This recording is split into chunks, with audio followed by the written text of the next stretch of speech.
So what's the, I want to talk about tactical things around how you run the podcast as a business also. Yep. So you've got content production, which is what we've kind of been talking about broadly. How do you monetize? What do you do to monetize? There are two things that we do. It's advertising or membership. In the beginning, a lot of people said to me, Andrew, I love these interviews. If you could even sell it to me. Really? You're actually telling me to sell it to you? All right. And so I said, I don't know how. I don't know if that really makes sense, but I need to sell something. And so people are telling me that they would buy the older interviews. Fine. I'm going to put the older interviews behind a paywall. I hate the phrase paywall. I'm going to charge for the older interviews, and I'll do it on a membership. And since I don't know what the heck I'm doing yet, I'm going to let people pay whatever they want. And so it was kind of ridiculous, but you could pay $10 a month, $25 a month, or $50 a month. And there's still people to this day who are paying $10 a month from back then, even though now the price has increased to $50 a month. And I discovered that the $50 a month people made me more money, but I wanted a bigger audience. And so I went lower. I went closer to $25. And all you got was older interviews. And then I started thinking, what else could I add to it? And I experimented until we decided that the best thing to do is offer what we call master classes, where I might have Justin Kahn on to tell the story of how he created Twitch, the company that he sold to Amazon for about $1 billion. But that's him telling his story of how he did it. If he is going to come in and teach you how you can find your business idea, your product market fit, that's more of a master class. And so for that, we drove over to his house and he recorded a master class for us.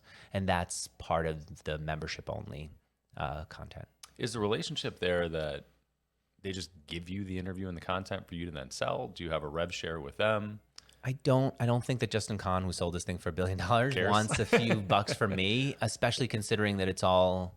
Now, truthfully, I could have made a mistake with that. If I were to redo it, I don't know if I would do that model, but I found that they didn't really want the money. They almost wanted to do it as a favor, and if I pay them, it belittles it and it's not enough. It's never going to be enough because I find that they need more money if they've made so much money already. Otherwise, what would they do for $5,000 that would come in, trickle in over years? So I didn't do it. They do it because they want access to the audience. Some people have said they've done it. A lot of them said they do it because they just as a favor to me. They were on the podcast. They got a lot out of it and they want to be supportive of me. And then there's a big group of people who just want help telling and teaching what they know. And since either I or one of my producers will walk a guest on through the master class format, we are coaching out of them how they did the thing that they did so well. And most people don't spend time thinking about it, and they definitely aren't coached about how to teach it. And I've got this one, not just one, I have multiple recordings of me walking an entrepreneur through teaching their story and teaching what they do best. And you can see how I will interrupt, how I'll guide them. I'll say, no, if you're going to say that you did that, give me an example. And that's not a good example. That doesn't fit. Let's go, right? And they want that. And within an hour, because they don't have a lot of time, within an hour, we can coach out and then do our own research before and after a process that they go through to do the thing that they do best. And they could take it and do a masterclass with us. And then they're happy that it's not all over the internet, because then they can go and do it as a presentation in a webinar for themselves, or in a presentation at a conference or somewhere else. And so that's a big reason why they do it. Now, if I had to do it again, I don't know if I would have stuck with that model. I might have said, I'm going to create my own content and I will keep 100% of the revenue from that. But anyone else who wants to add to it can add their own content to it and split the revenue with us. And maybe that would have been a better approach, actually.